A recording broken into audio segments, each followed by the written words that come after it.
It's a macho man of saying that it's too hot in here.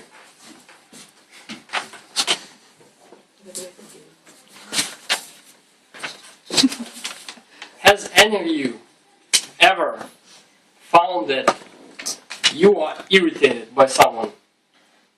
By the behavior of a person, about what he or she is like? Has any of you ever been inspired by a person? Say, wow, how this person can be so confident. Oh, how this person can be so rude. I would love to be rude one day. Don't want to be a very polite person. Could you give me a couple of examples of people who inspired you, and what exactly did they inspire you with? Or why? Yes. Is it like a table topic now? Not yet.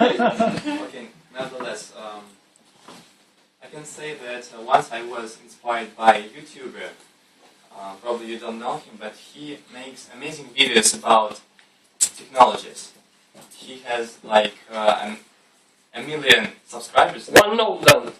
Keep it as short as possible. Okay, then it will be enough. Great. YouTuber. Any other? Perhaps you were inspired by some qualities. Steve Jobs. Steve Jobs. And what exactly With inspired? his speech in American University in Stanford. Can I say that you are inspired by his ability to deliver public speeches? Yes. Yes, awesome. Ladies and gentlemen,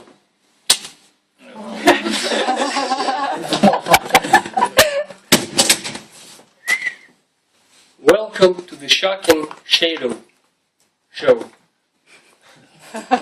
What is the shadow? What do I mean by shadow today?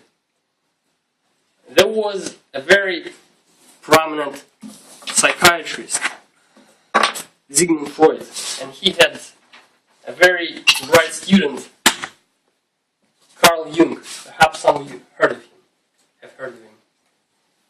And according to Jung, the shadow is your qualities that you have, but for some reasons you don't think you have them, or you repress them. As Jung said, everything that irritates you about other people can lead you to understanding ourselves or yourself.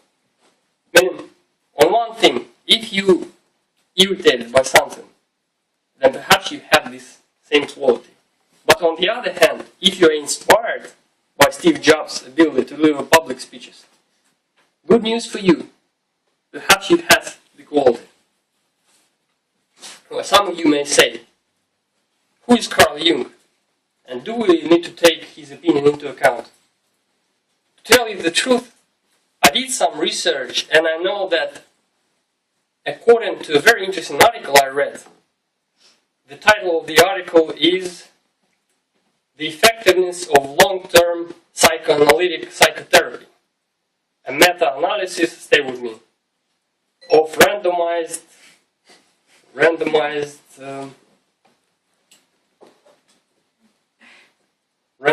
I forgot, and the second word, trials.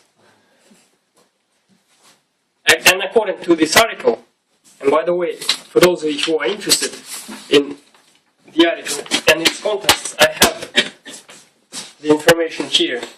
You can read it after my speech. According to this article, psychoanalysis, psychotherapy is very little effective, if at all.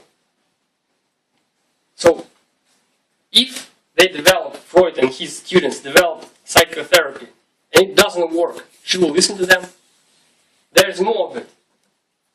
According to Michael Shermer, who is a historian of science and the founder of the Skeptics Society in the US and the editor-in-chief on Skeptics magazine, according to his book, The Borderlands of Science, where sense meets nonsense, Sigmund Freud could be considered a fraud, a charlatan. He compared Sigmund Freud to Darwin. He came to the conclusion that while Darwin was indeed a great scientist, Sigmund Freud could be considered a fraud. Thank you. Well, on the other hand, I usually do quite substantial research preparing for speeches. And I did spend some time looking on the internet whether the shadow concept was criticized or not. And I didn't find anything. And I haven't found anything. Moreover, regarding my personal experience, I can say that it seems to me, however my personal experience is not significant in scientific scales, it seems to me that it works. Imagine that when I was young, I was irritated by my aunt because she laughed too loudly.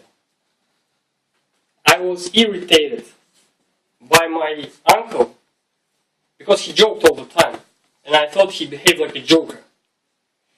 And people who like attention too much and draw attention to them all the time irritate me as well.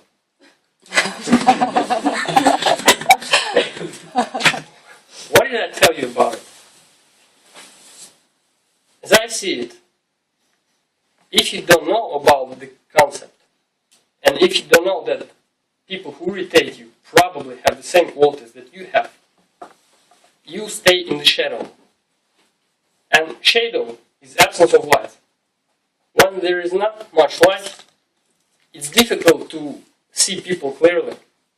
Thank you. Sometimes normal, regular, beautiful people seem almost monsters.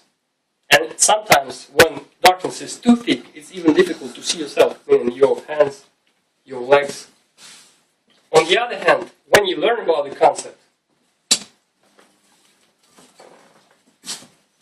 there is some light. And it's much easier to see people. It's much easier to see yourself. And suddenly you realize that there are many similarities between you and other people, which helps you be, if not kinder, be more tolerant to other people. And in my case, it helps me save my nerves a lot. I want to conclude my speech with a saying by Alden Nolan. He's one of the most prominent Canadian poets and writers of the 20th century. And I think that the saying fits my topic today very well. He said, the day the child realizes that all adults are imperfect, he becomes an adolescent. The day he realizes, the day he forgives them for that, he becomes an adult. And the day he forgives himself, he becomes wise.